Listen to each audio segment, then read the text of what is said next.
दर्शकों, स्वागत है आपका विदिशा हलचल न्यूज में। मैं हूं कृष्णकांत सिंघारी। अब देखते हैं दिन भर की खास खबरें।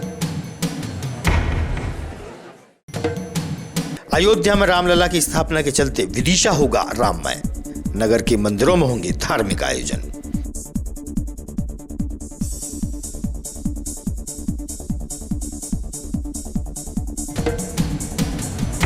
कनारा क्रिकेट क्लब द्वारा हो रही 2020 प्रतियोगिता के दौरान हुआ झांसी और कनारा के बीच मैच। खिलाड़ियों का हुआ उत्साहवर्धन।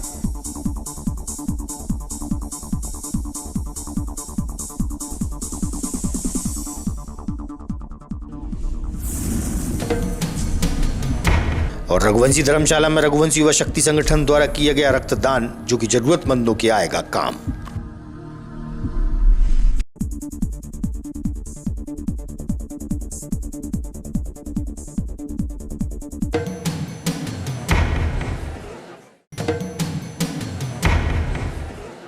अब खबर विस्तार से। जिले के सतपाड़ा सराय हायर सेकेंडरी स्कूल में विद्यार्थियों ने राम नाम की श्रृंखला बनाकर सबका मन मोह लिया। 22 जनवरी को अयोध्या में रामलला विराजमान होने जा रहे हैं, जिसके चलते भगवान राम का स्वागत अलग अलग तरीके से किया जा रहा है। उसी के चलते छात्रों ने भगवान राम के नाम की श्रृंखला बनाई। राम भक्ति से ओतप्रोत वातावरण नजर आया।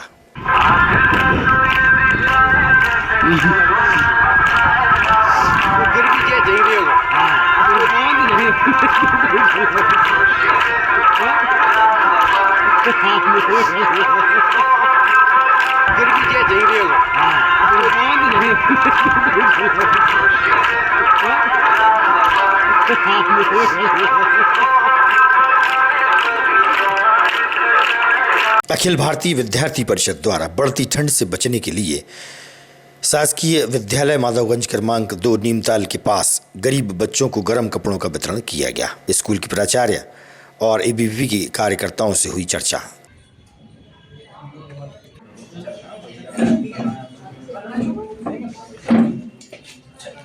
अगर आप लोगों को किसी भी कोई भी दिक्कत आए, कुछ भी आए, तो आप प्रगति मैडम को बोल सकते हैं। प्रगति मैडम हमें बता देंगे और हम जितना भी हो सकता है हम आपके लिए।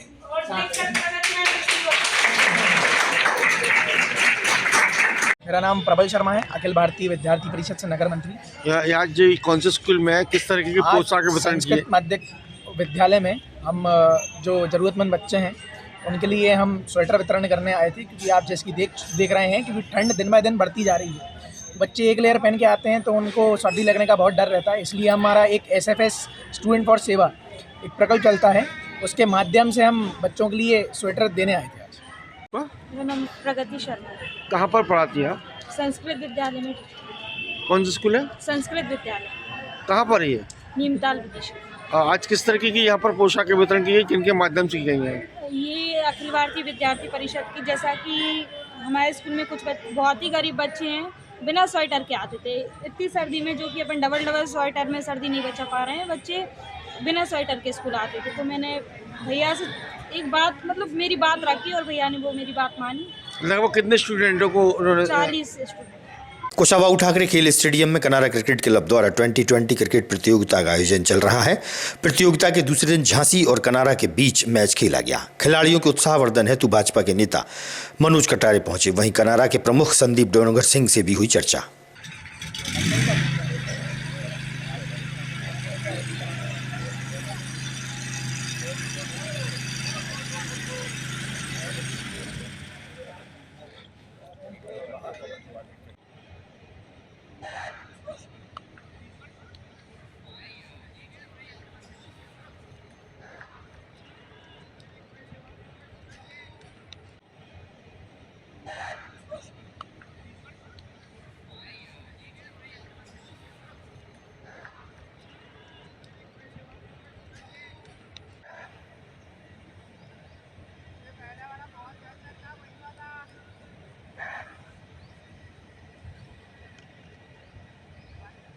समर्थ कमेंट्री करें।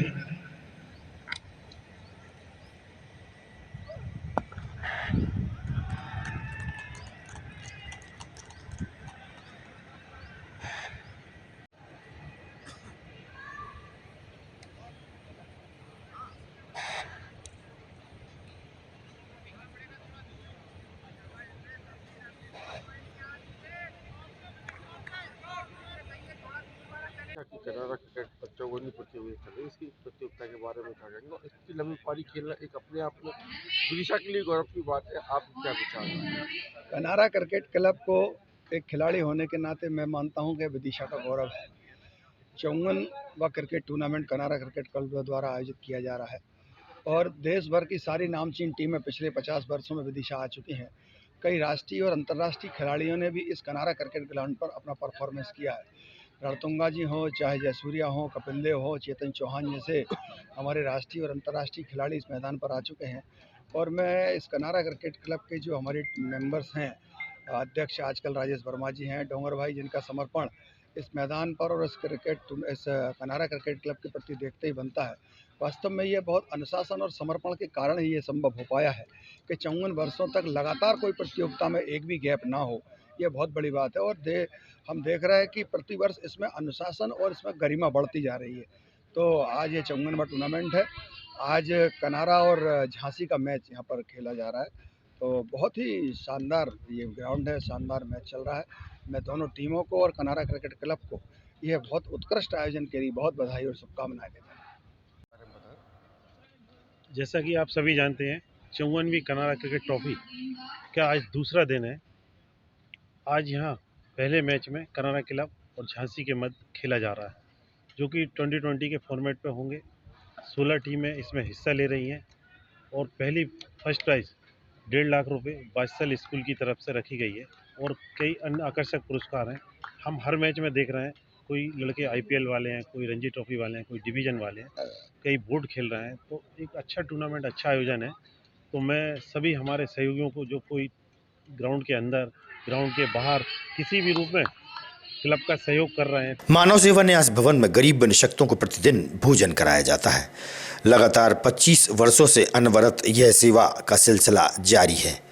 भोजन मंत्र और भगवान की उपासना के बाद भोजन कराया जाता है। लोग भोजन करते हैं और दुआएं देते हैं।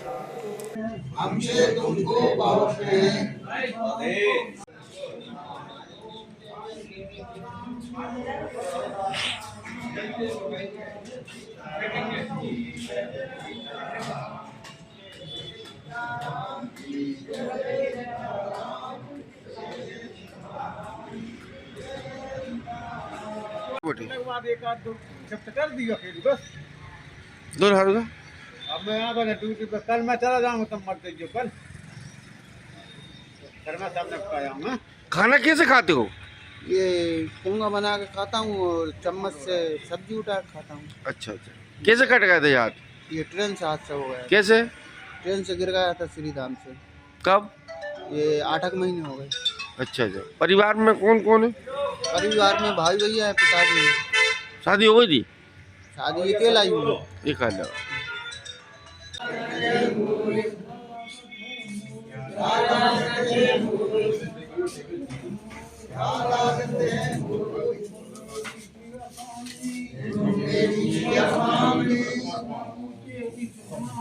लोगों को यहाँ पर अपन सेवा दी जाती है, किस तरह की सेवा दी जाती है?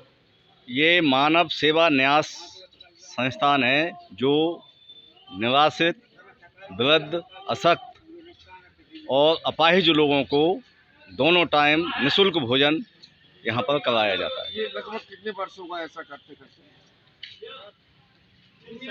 लगभग 20 वर्ष से ऊपर हो गए। इसमें शहर के जो वरिष्ठ जन हैं, आदरणीय श्याम बिहारी जी भार्गव जो हैं, उनके द्वारा ये प्रारंभ किया गया था। इसके पूरा ट्रस्ट बना हुआ है और अभी वर्तमान में जो है श्री रमेश जी मंगल जो हैं, वो इसके अध्यक्ष हैं।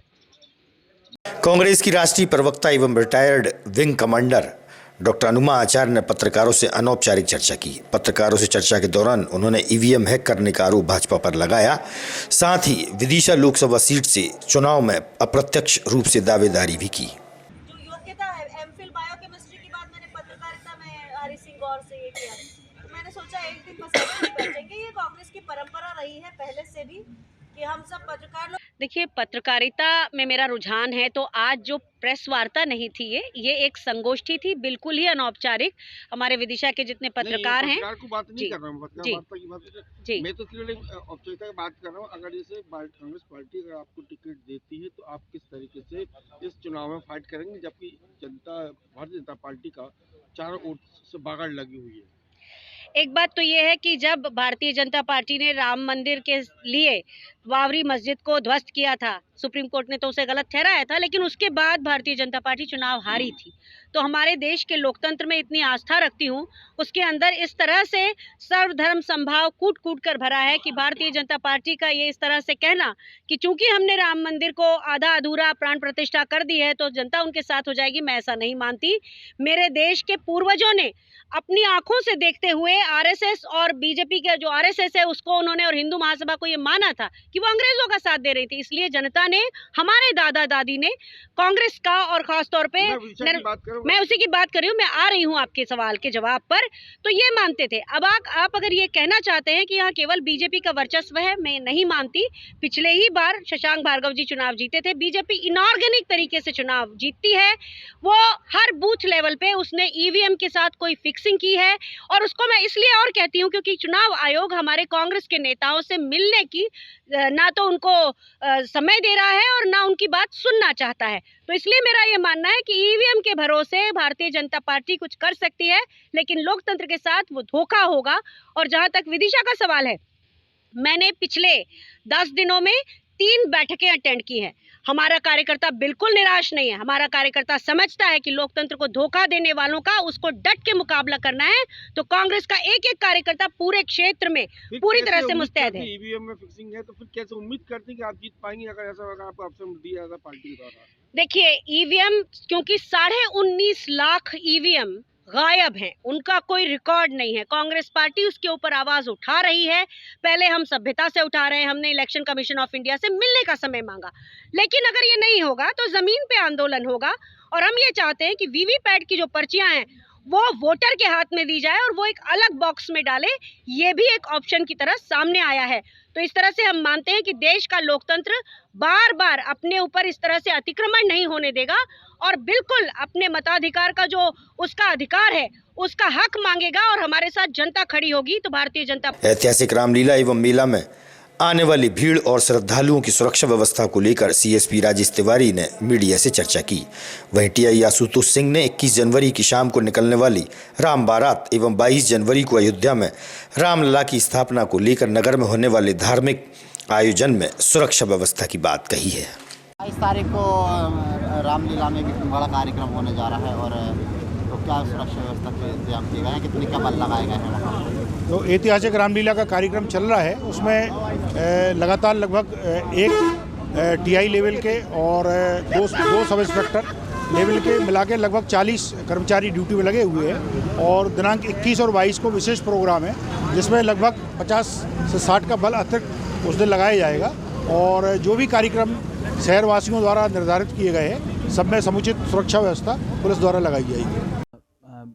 श्रीमान पुलिस अधीक्षक महोदय के निर्देशानुसार परंपरागत रूप से जो श्री रामलीला मेला पुलिस सहायता केंद्र है, पुलिस सहायता केंद्र स्थापित किया गया है। वहाँ पर व्यवस्था लगाई गई है, विभिन्न पॉइंट बनाए गए हैं, सेक्टर में मेला को विभाजित किया गया है। तो चलित रामलीला जो होती है वहाँ पर भी निरंतर रूप से बल लगाया जा रहा है और बाकी फिक्स पॉइंट भी लगातार लगाए जा रहे हैं। और आगामी समय में जो श्री रामलला जी की प्राण प्रतिष्ठा समारोह अयोध्या में उसको दृष्टिगत रखते हुए शहर में जो कार्यक्रम हो रहे हैं उनमें लगातार व्यवस्था श्रीमान पुलिस अधीक्षक महोदय के निर्देशन में लगाई जा रही हैं। और जो 21 तारीख को राम बारात है उसमें समुचित पुलिस बल लगाया जाएगा, fix picket point, patrolling parties और जो जुलूस रहे बारात उसमें समुचित बल लगाया जाएगा और उसकी निगरानी सीसीटीवी कैमरे के माध्यम से की जाएगी। टोटल लगभग कितना बल रहेगा पूरा? ये बल जो निर्धारित बल रहता है उस अनुरूप बल रहेगा समुचित। अयोध्या में रामलला की स्थापना के चलते रघुवंशी युवा शक्ति संगठन के सदस्य ने रघुवंशी धर्मशाला में रक्तदान शिविर का आयोजन किया। समिति के सदस्य हितेंद्र रघुवंशी ने बताया कि लंबे समय बाद रामलला की स्थापना होने जा रही है, वहीं रक्तदान का आयोजन भी किया गया। 2 घंटे के अंतराल में 30 यूनिट रक्तदान किया जा चुका था जो कि जरूरतमंदों के काम आएगा। भाई फिर से लेट आओ सबको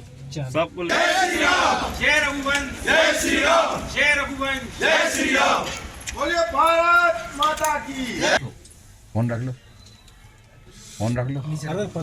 ये तो फिलहाल में चिंता पप्पू भैया की है। चिंता ही कर रहा हूँ, खुद ही आए। नहीं आप क्या कार्यक्रम चल रहा है? हितेंद्र सिंह रघुवंशी और रघुवंशी शक्ति युवा संगठन द्वारा आज हमारे आराध्य भगवान श्री रामचंद्र जी की प्राण प्रतिष्ठा के उपलक्ष्य में रक्तदान शिविर रखा गया है, जिसमें युवा बड़े उत्साह के साथ बढ़ चढ़कर भाग ले रहे हैं और लगभग अभी 30-35 यूनिट अभी 2 घंटे के अंदर रक्तदान लोग कर चुके हैं। कितने यूनिट का लक्ष्य है?